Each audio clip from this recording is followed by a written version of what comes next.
pessoal do Niag Gente, tudo bem? Estou aqui com vocês. O chefe responde e obviamente eu vou responder algumas das suas dúvidas agora. Vamos responder então, o que é? Handicap. Oi Andy. Oi Claude, qual é o melhor arroz para fazer o arroz carreteiro? A gente tanto time de arroz carreteiro é uma coisa bem brasileira. Eu diria que no Brasil a gente um arroz comum, né, que é o agulhinha. Agora se tem outro tipo de arroz, tem tantos tipos de arroz no mundo, tenta contra arroz para fazer. Qual é o melhor? Não sei, depende do gosto de cada um. A única coisa que eu posso te dizer, não use o arroz arbóreo, que é um arroz para risoto. Aí vai ficar aquela coisa empapada. O arroz de sushi também não acho que não funciona. Mas enfim, vai no clássico, arroz agulhinho vai muito bem. Cris, qual é o segredo para um bom risoto? Um bom risoto, primeiro tem que fazer um risoto com o arroz certo, que é o arroz arbóreo, e hoje em dia tem um outro que está no mercado, no Brasil, que se chama carnerolho, acho que é uma coisa assim. Mas usa o arroz arbóreo. E o risoto, ele tem que ser feito com caldo, dependendo do que risoto você vai preparar. Se de legume, um caldo de legume, de peixe, um caldo de peixe, de camarão, um caldo de camarão, de carne, um caldo de carne, de galinha, um caldo de galinha. Um bom caldo. O caldo tem que estar fervendo o tempo inteiro e você vai jogando, misturando o seu arroz arbóreo, vai jogando o caldo fervendo dentro do arroz, concha por concha, deixa incorporar, vai misturando. É mais ou menos 20 minutos de cozimento. Passou 15, você coloca o parmesão, vai chegando ao ponto, mais 5 minutos, deixa ele cremoso, vai colocando caldo fervendo até ter uma textura. Chegou a 19 minutos, bota a manteiga e serve. Tem que comer imediatamente. Um risoto al dente e cremoso. Jaqueline, é possível fazer risoto com arroz comum? Não. O risoto é sempre com arroz arbóreo, com arroz típico.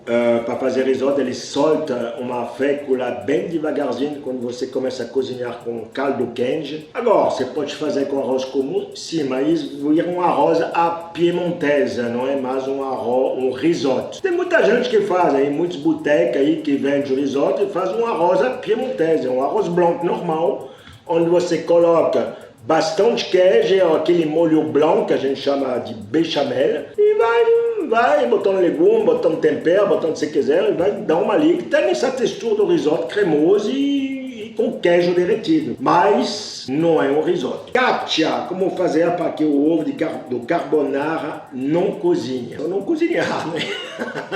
Carbonara, o que é? É uma massa, em geral espaguete, pode ser feito tinha, cozido al dente. E o grande segredo, na verdade, quando ele está pronto, al dente, bem al dente, você joga ele numa frigideira, guarda um pouquinho da água de cozimento que ela tem na fécula da massa, faz uma mistura de gema de ovo e parmesão ralada. Tem algumas pessoas que botam um pouquinho de creme de leite, outros não colocam. Joga essa mistura, aí desliga o fogo, joga essa mistura dentro da massa cozida al dente, um pouquinho da água do cozimento, mistura e serve imediatamente. Não deixa o calor cozinhar a gema de ovo. É isso o segredo. Flávia Rezende, como fazer um bom espaguete de queijo brie e damasco. Queijo brie e damasco é um casamento perfeito, né? Mas por incrível que pareça, é brasileiro, que queijo brie na França a gente não come com damasco não, nem com nada doce, é com bom pão grelhado. Mas enfim, um espaguete queijo brie, tem assim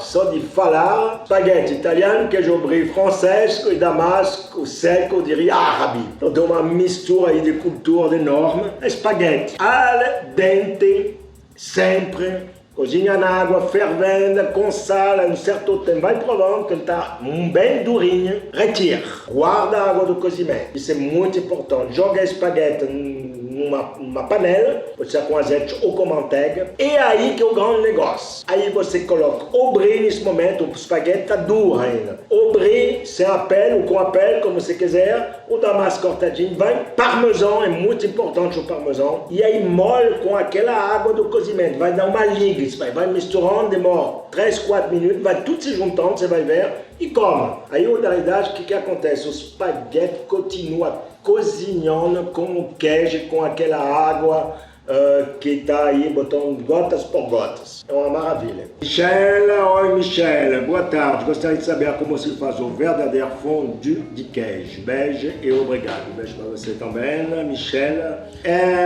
Olha, um verdadeiro fondue de queijo, se a gente fala do verdadeiro suíço, tem muitos queijos aí que entram na preparação, que a gente não encontra no Brasil. É Gruyère, que é o tipo suíço brasileiro, Reblochon, Emmental, a gente encontra também no Brasil, Reblochon é um pouco mais difícil, e tem uns queijos bem assim da Suíça, que nem me lembro o nome, inclusive, mas é colocar esses queijos com um pouquinho de cebola, um pouquinho de alho, um pouquinho de vinho blanc, que eles derretem devagarzinho até ferver. Aí tem gente na Suíça que bota um pouco de kirsch, que é um álcool de cereja.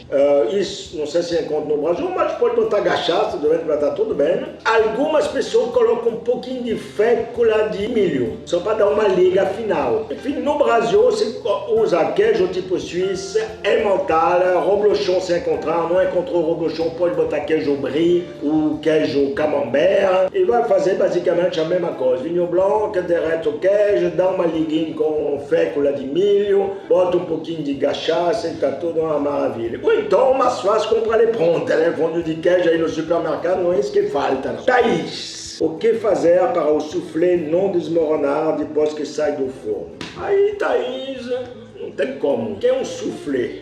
Um soufflé é uma base qualquer onde incorpora clara de ovo batida. O que faz subir o soufflé no forno é a clara de ovo. Só quando ela sai, ela cai. Então você tem um espaço de 5 minutos, mais ou menos, para sair do forno e comer. Não tem segredo nenhum, ele não fica em cima, não tem jeito, não tem nenhum chefe no mundo que vai dizer eu deixo o meu soufflé alto durante meia hora. É impossível. Então é para comer imediatamente na saída do forno. Nana, qual a sua receita preferida vegetariana? Vou dizer para você, Nana, eu não sou vegetariano, como carne, peixe, como proteína animais, mas mais e mais, não sei se é a idade ou então meu tipo de sangue, mais e mais eu como legumes, eu sempre comi legumes, eu adoro legumes. Então se eu falo de receita vegetariana, eu faço sempre, por exemplo, uma berinjela assada no forno com um pouco de miso em cima, assim meio oriental. Eu gosto muito de salada, por exemplo, uma salada de quinoa temperada com gengibre,